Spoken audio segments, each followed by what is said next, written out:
Welcome back. I'm excited to be joined today by Nick Phillips. Nick is a longtime producer for Concord Jazz and their craft recordings label. He's produced a number of outstanding reissues on CD and vinyl, as well as brand new releases as well. And I'm sure many of those who frequent this channel are familiar with some of those vinyl box sets that he's been a part of in particular. So from the Sonny Rollins Go West box set that came out just earlier this year, to Coltrane 58, you've got the Genesis of Genius, Ornette Coleman box set. And then there's two upcoming box sets slated for release just right here in November, which includes the complete Full House Recordings box set by Wes Montgomery, which is going to be released on the 10th. And then there's also Hot House, the complete Jazz at Massey Hall Recordings, which is due out on November 17th. Basically, anytime you see a well-made craft recordings box set that brings forward material that most people have been itching for a long time, Nick probably had something to do with it. If it's jazz, yeah. Yeah, that's right. It's jazz. So Nick is also you're an active performing artist, coach, and educator, which actually brings us to the latest news that as of, I think, last week or so, he's taken on the additional role of president at the California Jazz Conservatory. So Nick, thanks for taking the time, and certainly congratulations on the new gig. Thank you. My pleasure. Happy to be here. Excellent. So I wanted to ask you, I guess, starting out more about this new appointment and your relationship with jazz education. I'm an appreciator of being able to study jazz. I studied at a university that happened to teach it, both because of its sort of long legacy, but also passionate professors. I'm wondering if you can tell us about the California Jazz Conservatory and I guess why you find yourself now in the music education space. Yeah, well, so it's here in Berkeley in the Bay Area. And when Susan Muscarella, the founder of the California Jazz Conservatory, started the organization under the name the Jazz School, I think it was back in 1997. And at the time I was employee at Concord Records, working over in Concord, California. So Susan and I have known each other for years, and I've actually played at the California Jazz Conservatory a number of times. And it's really distinctive in that it's the only accredited music conservatory in the U.S. solely devoted to jazz and related styles of music. And there are kind of the three legs to the stool here. So there's the degree program, which offers Associate of Arts, Bachelor of Music, and Master of Music and Jazz Studies. And then there's the Jazz School Community Music program, which offers courses and workshops and performance opportunities to students of all ages in the community.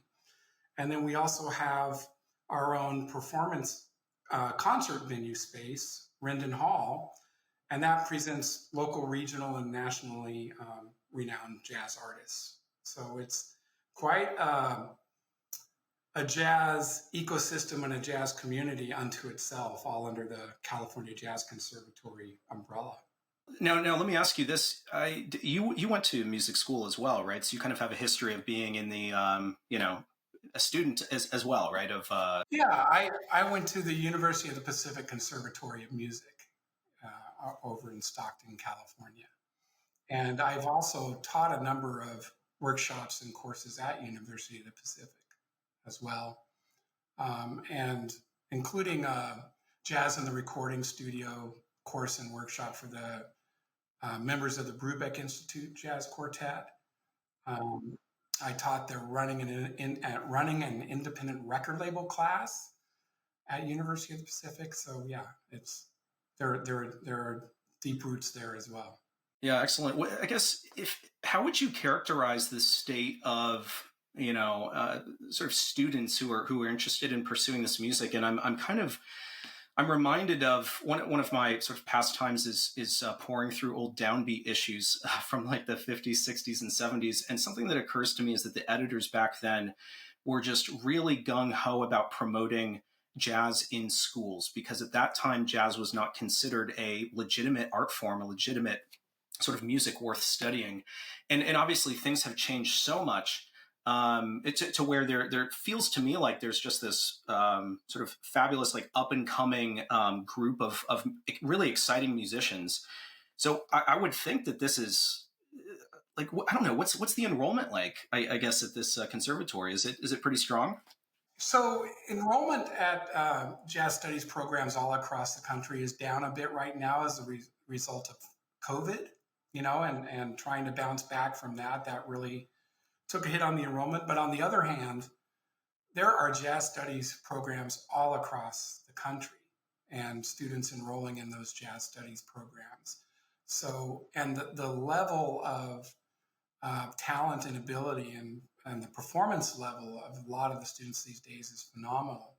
And, as one example, the Blue Ensemble here at the California Jazz Conservatory is an amazing group of young musicians.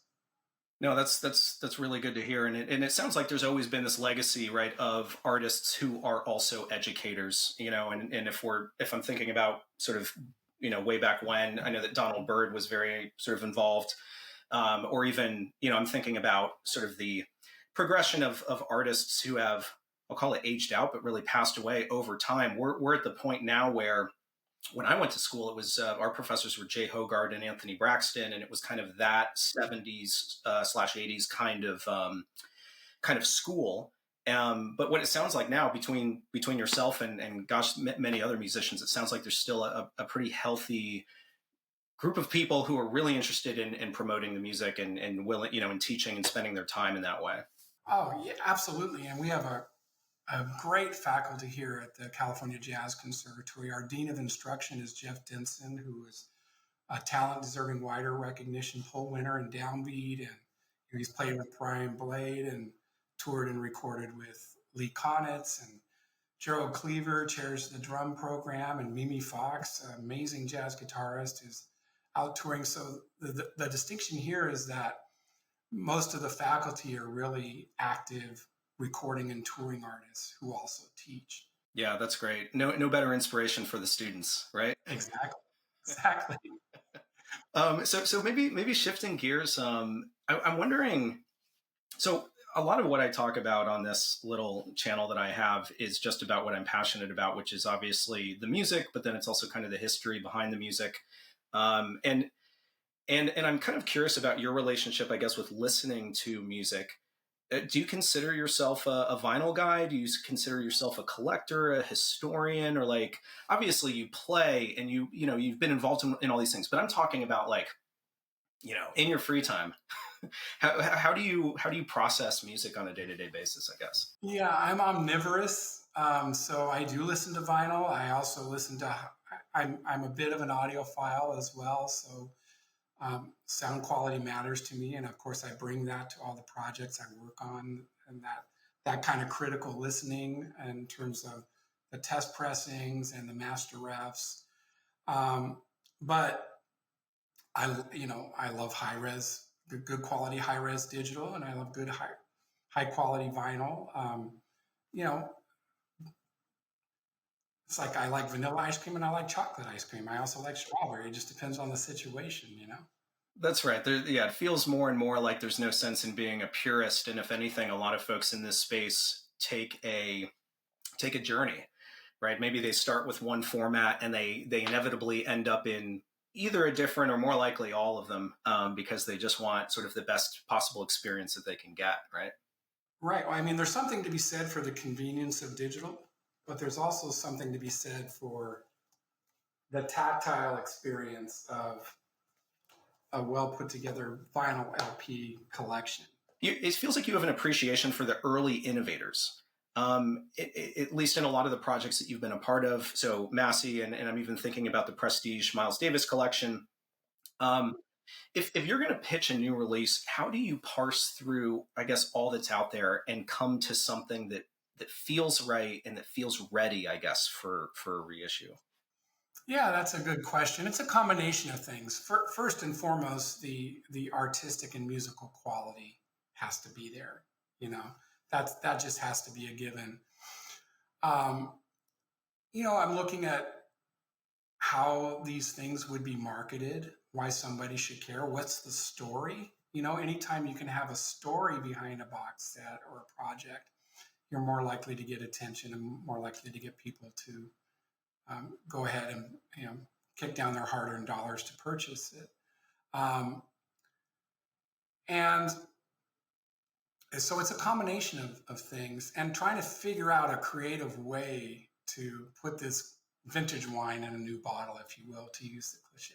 Yeah, no, absolutely. And I think that there is a sense of, um, I don't know, there's almost like, there's a few different perspectives, at least from what I've seen. There's the purists who, in any release, they want exactly what was previously put out. They want it to sound the same, they want it to look the same, and they don't want anything else.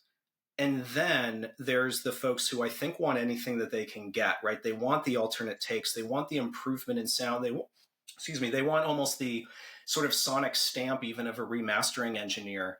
And I say that I've been corrected in the past by Joe Harley and others that it's not that the engineer necessarily has a perspective. It's that they're taking what's on that original master tape and they're presenting it in a different way, and possibly the way that that engineer would have liked to. Um, and so it's just kind of interesting to see, I guess, because it feels like a lot of your projects are about, well, maybe one foot in both almost, right? It's trying to preserve that original content and not mess with it too much, but also present it in the best way possible. Yeah, present it with the highest quality possible. And so the idea with remastering is to present it in the best sonic way possible. And technology changes over time. And I also tend to put myself in the artist's shoes when I'm considering alternate takes to release. Being a musician myself and having a couple of my own recording projects out, there are things I've recorded that I wouldn't want anyone else to hear. And I try to really imagine being the artist and imagining, would they be happy if this had come out, or would they be mortified if it did? And and if they would be mortified, then of course we just consider that a rejected take. So to that point, that's actually a perfect segue to Go West, because why? Because I'm curious, and the reason why I'm curious about this process is that this year I also read that fantastic biography of about Sonny Rollins, and what occurred to me, I just learned so much, right? And I loved almost the session by session kind of take about what was going on, and there was so much research done. I can't even imagine. And what occurred to me when I was parsing through it, or sorry, reading the book, was that Sonny Rollins was just an extreme perfectionist and held himself to such a you know a high standard, and that even on his work that made the vinyl that we call just the greatest albums ever made, he was not necessarily the fan, the biggest fan. And so I'm kind of curious, I guess, because this great box set Go West, brings together not only a couple of albums that had been previously released, although with a pretty big gap, I think, but then also some alternate takes. So I guess what was it like going through the process of putting this together? And is this something, I guess, that Sonny was involved with? Yes, he was involved in it, and the concept was slightly different originally, and for a variety of reasons, like a lot of projects, they take longer than you plan. So originally, the idea came about in conjunction with Sonny's birthday, milestone birthday. I think it was the 90th. It's been a minute since I started working on this project. I started working on this project probably a few years ago already. And Sonny, like you say, it's not just that he's a perfectionist. It's that also that he didn't particularly enjoy recording, I think, because of that high standard he held for himself. And so he has such a high standard for his own performances that when you're going to say, okay, now we're taking this day's performances and we're going to affix them forever to a recorded medium, he gets all the more critical of his own playing. So what this collection contains is 3 albums: the Way Out West album, and then the follow-up contemporary album, Sonny Rollins and the Contemporary Leaders, and then a collection of alternate takes from both sessions that was released by Contemporary Records in the 80s. So everything that's in this collection has been previously released, but it's all approved by Sonny. Gotcha. And really brought together here on vinyl, I think, for the first time, which is super exciting, at least as one package. It's interesting because Way Out West to me, well, first of all, I think it's interesting to hear a saxophone trio, right? So saxophone, bass, and drums. And I don't, here's the thing. It's not like I'm not a walking textbook or anything, but that felt like new territory. It from reading the book, it sounded like Sonny Rollins was maybe felt a little bit too constricted by piano chord progressions, or maybe felt like some of the comping was sort of disrupting his flow. And so what's really interesting about this album, I feel like, is that it's such a it's such a sort of profile of an artist, because it feels like he was just more in his head and more doing what he wanted to do.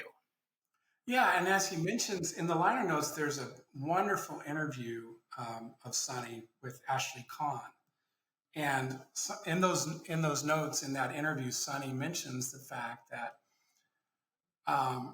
he wanted to get away from a feeling of piano players or chord instrument feeding him the chords, but rather just having a bass player play the foundation, and then he could expand on top of that and not be beholden to the underlying chord, but could even go in a different direction without any kind of harmonic clash, if you will. So it was a certain freedom that this project represents, a certain musical freedom, by having not having any chordal instrument be part of the recording.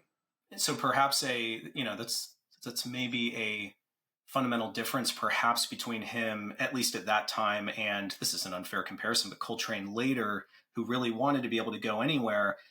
Meanwhile, Sonny Rollins was such a student of the American songbook and loved, incorporating a lot of that, and kind of had his own idea of crafting these melodies spontaneously. And so I guess that's why it kind of worked with that, with Ray Brown's bass so well. Yeah.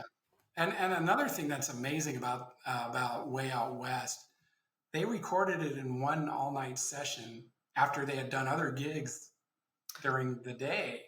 So wow. They're there at 3, 4 in the morning. Yeah. Playing this stuff, and it was just one session. That's crazy. And so for anybody out there who wants their own late night activity, try tracking any individual artist, what they recorded, using like Jazz Disco or some of these other resources, and finding out how many performances did they have on one day or one week, and almost imagining yourself, or imagining them going across town, going across country to attend these different performances or these different engagements just to fit it in their schedule. It's interesting to remind yourself that, how hectic these guys, how hard these guys worked, I guess. Yeah, they're all earning a living, right? So yeah, that's right. Well, I can definitely say that that this is the best way that I've heard this material, and I loved the decision to put this out in stereo. And one of the reasons why is because Contemporary Records not only was an innovator in stereo, I know that they weren't the first, but they were doing stereo earlier than most, and they were doing it better than most.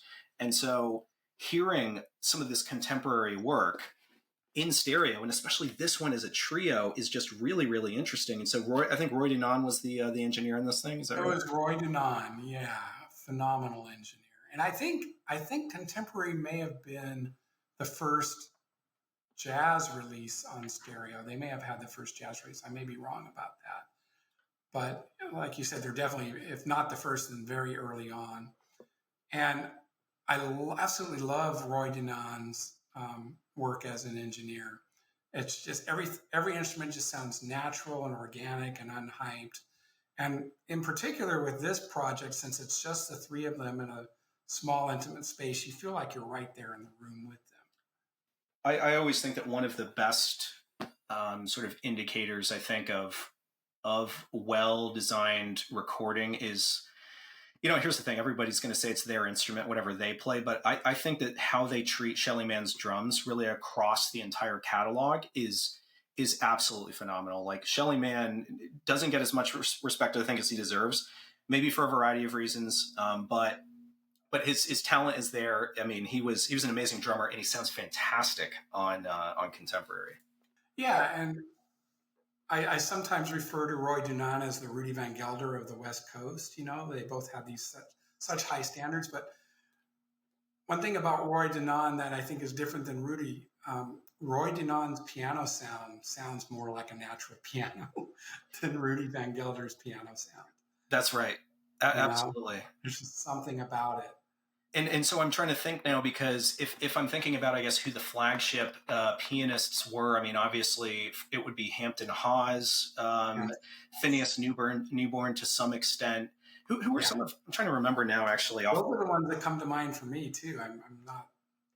Oh, Andre Previn. They did a lot of Andre Previn recordings on the jazz side of things. Yeah, that's right. That's right. Those are the main ones that we're recording for contemporary. So let's shift to some of these upcoming projects. So the first one coming up is the complete Full House sessions by Wes Montgomery, and I gotta say I do have an original on Riverside here, and yet I'm also pre-ordered the complete the complete box set because I'm so interested in how it's going to sound.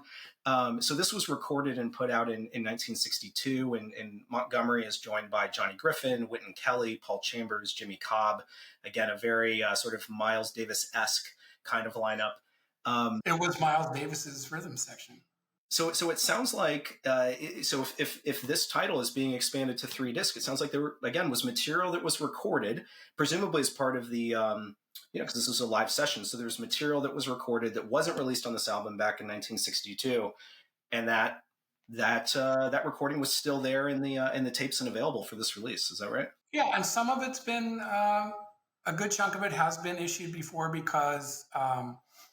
There was the Wes Montgomery Complete Riverside Recordings box set that contained some of the alternate takes, although that was back in the 16-bit digital era, so the transfers for that are not as high quality as they are now. There was also a project called the Alternative Wes Montgomery that had some alternate takes. And so this takes all of those alternate takes and outtakes, plus a couple more, and really presents the complete concert. But it's organized in such a way that disc 1 is the original album. Gotcha. So that's to our I think earlier conversation. It's a lot of folks like to have that original item, and then it's like, but then what else? And so that's great that people get that kind of original presented album and get to hear some of this other stuff. So yeah, I'm a huge Wes Montgomery fan. And he's another one of those guys that I feel like hasn't gotten maybe quite as much attention, maybe on the reissue market. I know that guitarists, hold him to such a high esteem, same as Grant Green or others, but maybe it's because of the labels that he recorded for, maybe it's because of what he was recording later in his career, but for whatever reason, it seems crazy to say that Wes Montgomery is underappreciated, but in some ways it does. It just feels like he needs to be more out front. So this is really exciting, at least for me. Yeah, and in my opinion, the Riverside era recordings by Wes are his best recordings. But he's the amazing thing about Wes is he's not only influential as a jazz guitarist, he's influential as a guitarist in general, with his technique and his parallel octave thing that he pioneered. And then you look at the smooth jazz guitarists, and all of them are influenced by Wes Montgomery. All of them use that parallel octave thing when they solo. So his influence is pretty wide. Yeah, absolutely. Yeah, so many great albums for Riverside especially. And I recently did a radio broadcast on WKCR earlier this year, and the focus was just Riverside. And we had the set list. It was all vinyl drops, needle drops. And I looked after the fact and I was like, I wonder what I looking at the set list overall, and I couldn't believe it. I think I played West Montgomery twice as often as anybody else. And I had the entire catalog to pick from because there's so many gems from those albums. So for me, like any Wes Montgomery is great, and therefore I haven't heard some of these other takes. I mean, you mentioned that they've appeared elsewhere. I haven't heard them, and so I'm excited to kind of wait to hear them first. I think in this yeah, box set. yeah, and it contains a previously unreleased guitar solo by Wes. So let's see. I think it was the track. It's been a while since I worked on this. Yeah, Full House. So the title track, the originally released title track, had a different solo edited in, and so we found this piece, this solo, the original solo that went with that take, and so one of the alternates is restoring that original take with the original solo. Wow, that's yeah, quite interesting. And I've certainly heard of this happening with splicing, and sometimes it was because the artist didn't like it, or sometimes it went too long. And as it is, I think this album, even the original album, has multiple, maybe 3 different 9-minute tracks. I mean, he was. Oh yeah, because it was a live thing, so they stretched a bit. It was recorded live in Berkeley, actually, where I'm sitting right now, and I'm in the town of Berkeley right now. It was recorded at a now defunct club called Subo's in Berkeley. Yeah, I'm looking forward to it, and it's nice to be able to say that it's just a week away. So I'm excited for that one. So this one was remastered by Joe Tarantino, and then Kevin Gray did cut the lacquers, and I think these are folks that you've worked with in the past for some of these other craft projects, right? Oh yeah, so yeah, Kevin Gray's done a lot of lacquer cutting. Joe Tarantino was one of the staff mastering engineers at Fantasy Records. So I've known Joe since, I guess it was the early 2000s, when Concord acquired Fantasy and all the labels that Fantasy had already owned. And so Joe's continued to do a lot of work for craft recordings over the years. Great mastering engineer. So the other one, there's 2 box sets that are both coming out in November. So the other one is Hot House, the complete jazz at Massey Hall Recordings. And this one, gosh, this one is crazy. So it's Charlie Parker, Dizzy Gillespie, Bud Powell, Charles Mingus, and Max Roach. And because I'm a collector and appreciator and everything like that, I had at some point I made a point of grabbing an original 10-inch, at least of part 3 of it. I think I have the 12-inch, because Debut put out a larger 12-inch that encompassed maybe a little bit more material. So I guess I got to say that what is so evident for me about listening to some of this early material, especially in this sort of 10-inch material, is how much the live music experience is captured on this early music. I'll say this, on pressings that I've heard in terms of the original, it feels like the audience is maybe pushed a little bit to the back. I say pushed as if somebody intentionally did it. I'm sure that's just how it was recorded. But you still hear the audience, and you really get a sense of the energy that the audience brings to these musicians as they're performing. Absolutely. Yeah, there's something that can happen with a live recording that often doesn't happen in a studio recording. And it is that circular energy, that interactive energy between the performers and the audience. They feed off of each other. So when you I guess let me ask you this, the material that's collected here, I guess it encompasses all of the volumes, right, that were part of Jazz at Massey Hall. Is that right? Those debut recordings, or is it? Yeah. So let me explain what this collection contains. So there's a little story behind this, and that is that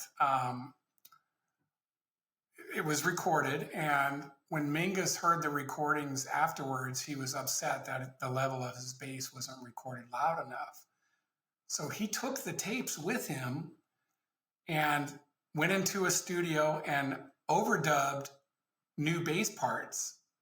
So the new bass parts that he recorded in the studio after the fact were what were released on the 12-inch LP. Gotcha. Wow. Okay. And then so this contains